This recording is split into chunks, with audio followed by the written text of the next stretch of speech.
మినపగుళ్ళు ఇష్టపడతారు మన ఆడవాళ్ళు తెనాలి డబుల్ హార్స్ మినపగుళ్ళు. ప్రస్తుతం మనం తూర్పుగోదావరి జిల్లా నిడదవోలు నియోజకవర్గం నుంచి జనసేన కూటమి అభ్యర్థిగా విజయం సాధించిన కందుల దుర్గేష్ అనూహ్యంగా మంత్రివర్గంలో ప్రమాణ స్వీకారం చేశారు. మంత్రి దుర్గేష్ మనతో ఉన్నారు, ఆయనతో మాట్లాడే ప్రయత్నం చేద్దాం. సార్ చెప్పండి, మంత్రిగా రావడం ఎలా ఉంది, అసలు ఏంటి?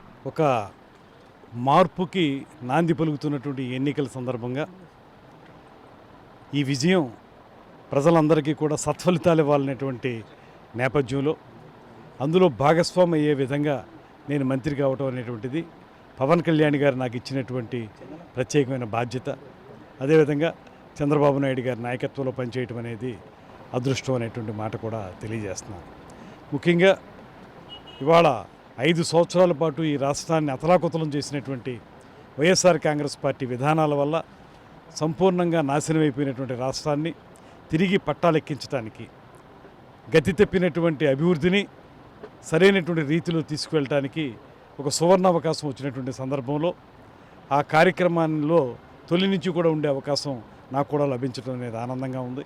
అదేవిధంగా నిడదవోలు నియోజకవర్గం ప్రారంభమైన నాటి నుంచి ఇవాళ వరకు మొట్టమొదటి మంత్రిగా నాకు అవకాశం లభించడం అనేది ఒక చరిత్రగా నిలబడేటువంటి అవకాశం కూడా జరుగుతుంది.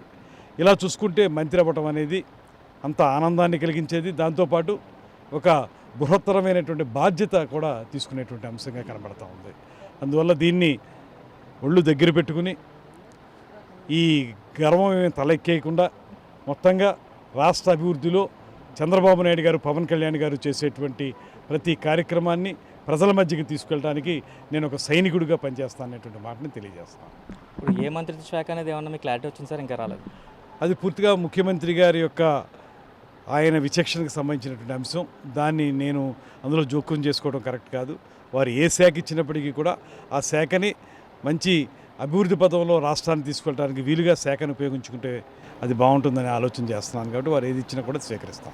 నిన్న ఎమ్మెల్సీలతో సమావేశమైన మాజీ ముఖ్యమంత్రి ఈవీఎంల మీద దేశవ్యాప్తంగా కూడా చర్చ జరగాలని చెప్పి ఒక కామెంట్ చేశారు. దాన్ని ఎలా చూస్తారు? అది ఎంత హాస్యాస్పదమైనటువంటి అంశం అంటే, ఆయన నెగ్గినప్పుడేమో ఈవీఎంలు బ్రహ్మాండంగా పనిచేసినాయి, ఆయన ఓడిపోయినప్పుడేమో ఈవీఎంలు పనిచేయలేదు. ఇది ఎంత అన్యాయం అండి! ఇది చెప్పటానికి, ప్రజలు వినటానికి కూడా ఎంత హాస్యాస్పదంగా ఉందో ఆయన అర్థం చేసుకోవాలి. ఆ ఫ్రస్ట్రేషన్లో ఆయన ఏం మాట్లాడుతున్నాడో ఆయనకి తెలియటం లేదు. ఖచ్చితంగా ఈవీఎంలు అనేవి చాలా కాలంగా చాలా చోట్ల పూర్తిగా అన్ని రకాలైనటువంటి ప్రూఫ్లకి వెళ్ళి ఇది బెస్ట్ మెథడ్ అనేటువంటిది నిర్ణయించి చేశారు. మనం నెగ్గినప్పుడు ఆనందంగా ఉండి ఓడిపోయినప్పుడు దుఃఖంలో నోటుకొచ్చినట్టు మాట్లాడడం కరెక్ట్ కాదు. మాజీ ముఖ్యమంత్రి గారి మాటలో ఆయన ఒక 5 ఏళ్ళు ముఖ్యమంత్రి చేసిన వ్యక్తికి సంబంధించినటువంటి స్థాయికి సంబంధించినటువంటి అంశంగా లేనే లేదనేటువంటి మాట తెలియజేస్తాం. అదేవిధంగా శాసన మండలిలో అయితే మనం ఖచ్చితంగా మన బలం ఉంది, శాసనసభలో లేదు, కానీ శాసన మండలిలో మనం అడ్డుకోవాలి అన్నట్టుగా ఒక మాటగా చెప్పినట్టు కూడా తెలుస్తుంది. దాన్ని ఎలా చూస్తారు? మామూలుగానే వైఎస్ జగన్మోహన్ రెడ్డి గారి యొక్క విధానం ఏంటంటే కక్ష సాధింపు విధానం. ఆయనకి అభివృద్ధి అక్కర్లేదు, సంక్షేమం అక్కర్లేదు. ఎప్పుడూ ప్రతిపక్షాలని కక్ష సాధింపు చేయాలనేటువంటి ఆలోచన 5 సంవత్సరాలు అధికారంలో ఉన్నప్పుడు చేశారు. ఇప్పుడు కూడా ఆయన ఏమనుకుంటున్నారంటే ఏదో రకంగా ప్రభుత్వాన్ని ఎరకాటం పెట్టాలి, మనకేమో అసెంబ్లీలో సంఖ్యాబలం లేదు కాబట్టి మనకు మండలిలో ఉంది కాబట్టి మనం ఎరకాటంలో పెట్టాలని ఆలోచన చేస్తున్నారు తప్పితే, ప్రభుత్వం తీసుకునేటువంటి మంచి కార్యక్రమాలకి మనం సహకరించాలి, రాష్ట్రం అభివృద్ధి కోసం కృషి చేయాలి, మండలంలో మనం ఎక్కువ మంది ఉన్నాం కనుక మీరందరూ రాష్ట్ర అభివృద్ధికి మీరు కూడా మీ వంతు కృషి చేయాలనేటువంటి మాట చెప్పుంటే ఆయన రాజకీయవేత్తగా మేము భావించుండేవాళ్ళం. ఆయన మళ్ళీ ఇంకా పాత పద్ధతిలోనే కష్ట సాధింపు విధానంలోనే మీరందరూ అడ్డుకోండి, దెబ్బలాడండి, గొడవ చేయండి, కొట్టండి అనేటువంటి మాటే మళ్ళీ చెప్తున్నారంటే ఆయన విధానం ఏంటో మనందరికీ అర్థమవుతాం.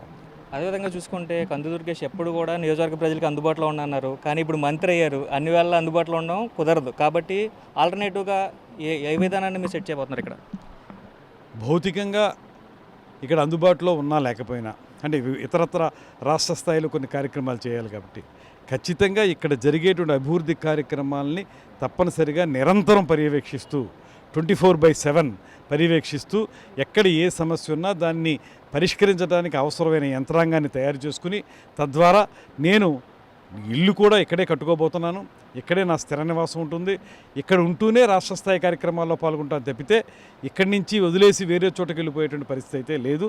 ఖచ్చితంగా ప్రజలకు అందుబాటులో ఉంటాను.